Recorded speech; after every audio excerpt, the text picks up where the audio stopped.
What up, weebs and weeblets? I'm Zach. And I'm Shawn. And welcome to Two Lowkey Weebs. So we are going to do our summer summary. And so we've gotten through the first arc of all the summer seasonals we were watching. It is not all the summer seasonals, but it's the ones that certainly not. No one has time for that. I know, right? And so we're going to save you time. This is going to be a spoiler-free kind of summary of what our vibe is of 8 shows that we ended up picking up. Mm-hmm. Whether or not we think, you know, if it's for you, if it's not for you, if it's for us, if it's not for us, you know? So we're just going to do kind of a quick rundown of everything we picked up. And then we're kind of done with summer seasonals for now. I picked up Unicorn Overlord, and I want more time with that instead of... That's the whole reason. It is 100% because I'm like, yeah, this game's kind of banging. It's so good. So we're going to start off right away with Gachiakuta. Yeah. I think this was like the landmark that was supposed to be the big hit this summer. I don't think it caught on. I don't think the views followed as well, but it's great. If you are a shonen fan. Yes.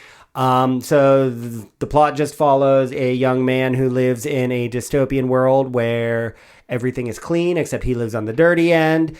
He gets framed for murder, and then he gets thrown down to what I presume is Earth. Yeah. Where giant garbage monsters or the equivalent fight. of Earth. And he can turn garbage into powerful weapons. Yeah. But like it's a shonen show for shonen fans. It's very shonen. Yeah. I feel like there's comedic moments. They hit. Like I mean, it's enough to at least make me smile. I don't think any of it's like hilarious, but I feel like sometimes shonen humor is just like. Yeah, but I'm always down for someone fighting with a plunger. Yeah, the plunger fight was fun. So, I mean, I really recommend it. I don't think it's cringy or any cringier than any other given shonen. And so far, there's no Mineta character. Thank God. There's time. But I love the world design. I love the character design. If you like action, just give it a try. 3 episodes will tell you, but I'm sure 1 will be plenty. But be aware that sometimes they do switch to CG unexpectedly. Yeah, we didn't like the CG. I especially didn't like it. He especially didn't. It kind of pulls you out, but it doesn't ruin the show, in my opinion. Followed up with Dandadan season 2. Which is always fire. Like, every time we mention Dandadan, no notes. Dandadan's been going hard, just as hard as the first season, just as hard as the manga. Yep. So my 60-year-old uncle picked it up. Like, he has only watched, like, the anime? Yes, yeah, no, so my uncle has been my Kamina. He, like, the only reason we're doing this is he's like, hey, you're pretty good at this, you should do it. And I'm like, okay, cool. And so, like, anytime I have a question or something, I just say, is this good enough? And it's just, I don't need to believe in me, he believes in me, and that's fine.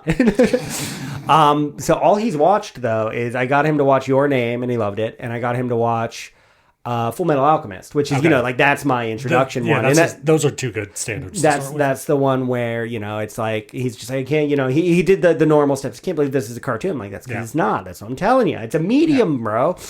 But he watched Dandadan. He's like, I don't understand. Like, and like, we just had a whole conversation. None of these things should work. None of these things work on their own. But somehow this amalgamation is the perfect shonen. It is the best shonen we could ever hope for. And then now what, you're going to start him on what? Rent-A-Girlfriend? I like him. We like my uncle. I know, but I feel like it'd be fun to just take him. I feel like if I was going to give him trash, I'd give him good trash. Like, I'd hit him with Monster Musume. Just be like, yeah, no.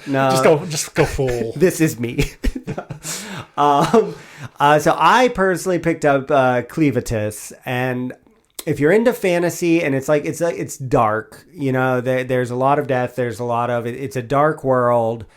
So if you like heavier themes in fantasy, this might be for you, but it just didn't vibe with me. I've been seeing people talking about it in a positive light, really enjoying it, and that's great for them. For me, it just never clicked because I never got like the emotional tie I wanted. Right. And not everybody's looking for that. So you might get an emotional tie because I will always go back to, I have seen so many people say how sad Akame ga Kill is, and it's not. I'm sorry. It's just not. It's terrible. And I haven't seen it to confirm nor deny. It's terrible, and I hate it. I've got like 2 shows that I will. It had so much potential, and there was so much that could have been good, and they threw it out. But nonetheless, Clevatess didn't hit for me. That doesn't mean it won't hit for you. So if you want something dark that takes the heroes fighting the big baddie and turns it on its head, where you're really following the big baddie trying to decide to save humanity, and you like it's not, I wouldn't call it gory, but it has gore, it has Actually, there is a scene that's pretty gory. Like immediately girl just drops off a bridge, and they just show how broken. And that's fun. And it definitely has. It's like she jumped off the bridge because she knew she would survive, and while she's healing, I remember you talking about. Yeah, that, there's like the mental thought of how painful it is, and I think like nice touches like that go really far for me with like world building and stuff. Yeah. So, if you're a fantasy fan, give it a try. It might be for you, even though I'm just good. And I personally picked up Secrets of the Silent Witch, which I am still recommending just in general. And I very much intend to. I haven't gotten around to it for reasons.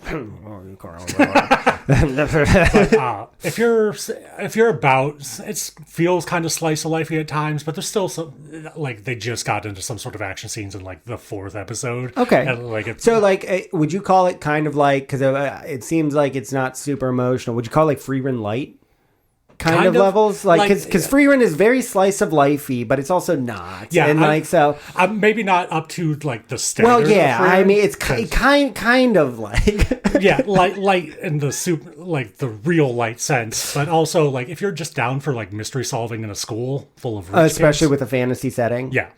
Yeah, like, and it's interesting enough to keep me coming back for more. Like, well, what really keeps you there is you really like the antisocial character, right? I do. You're a bad sucker for it. I'm a sucker for antisocial characters in general, and not like I'm a edgelord antisocial, but like Komi antisocial or Komi and Bochi, and so you've got that, but in a fantasy setting. Yeah, and so I feel like that specification, like that might make that for a lot of people versus just a slice of life, you know. Yeah. And so like getting that vibe in a fantasy setting sounds like a lot of fun, and I promise I'll pick it up. But no, I'm definitely all about the antisocial character making friends, learning to make friends. Like in this most recent episode, she's like, "Hey, my braid almost turned out good." I get that, and then getting praised for it. So like, is the mystery solving fun? Yes. Are the action scenes good? So far, yes. But I'm really here for the interpersonal relationships of an antisocial character learning how to make friends. All right, yeah, no, I'm about that. We also did pick up, and we dropped it early. It was Shy Hero and the Assassin Princesses, something along those lines. It's doing it a disservice. It's fine. If you want a lighthearted, somewhat, I wouldn't even full on call it ecchi, but just kind of a lighthearted, thirsty fantasy setting. Yeah.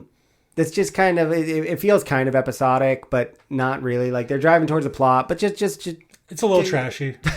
But it's not trash. It's not trash. It's fine. It's like I could see myself watching it maybe later down the line. Same. For me, it's a while I'm doing something else show. I'll actually probably watch it with my girlfriend because the one time she did watch it with me, she's just like, oh, look at them tits. No, not even that. She's just looking at the assassin princesses running, and she's like, boobs don't work that way. Yeah.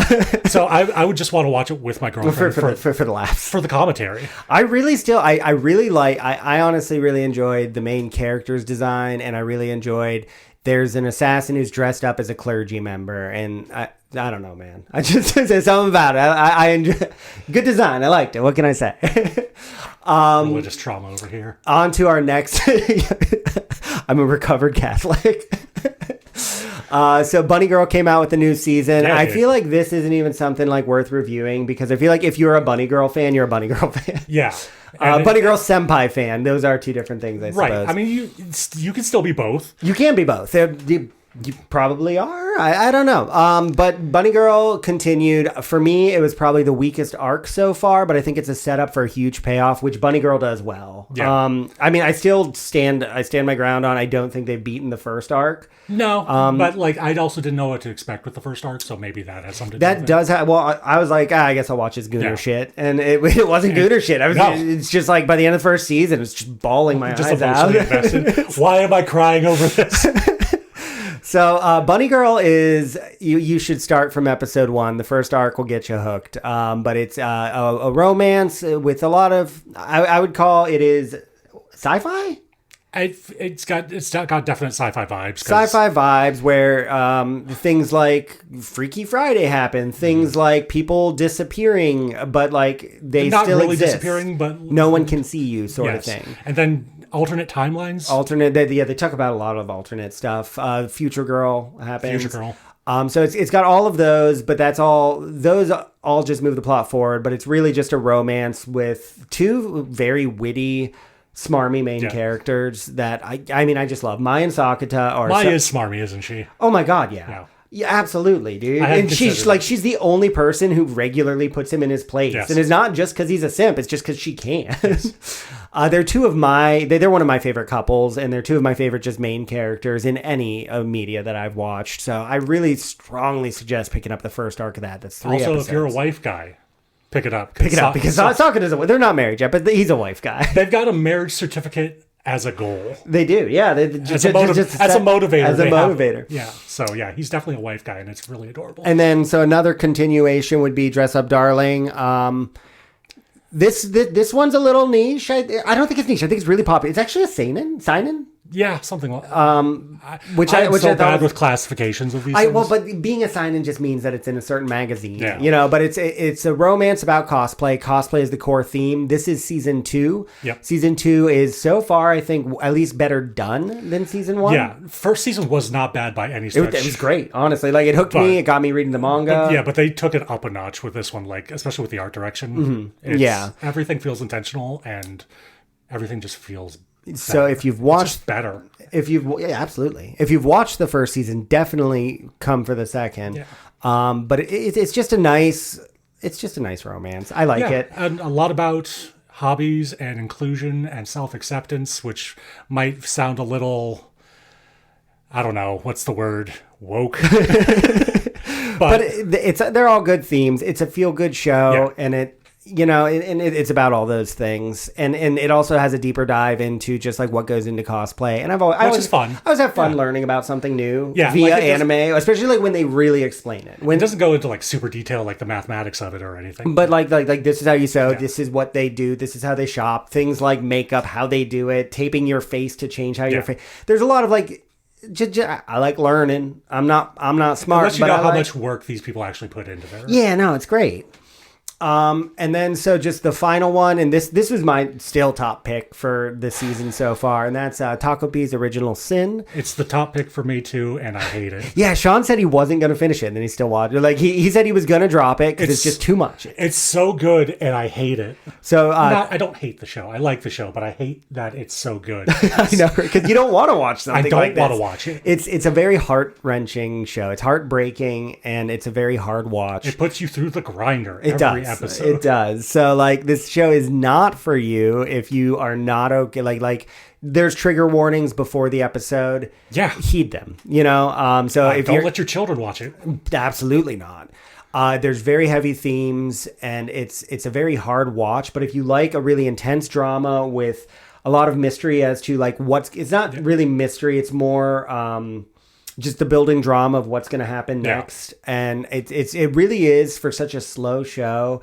A really like compelling drama. Yeah, it's slow moving, but every time I get to the end of the episode, I'm like, that's it. That's like it just went by. Even for me, like I feel like the overall pace is slow, but my heart is not. Like my heart is racing throughout, no matter how it's paced. Yeah, if you have generalized anxiety disorder and a history of childhood trauma, don't watch this. Or if that's how you cope, because that's the thing. People like to do.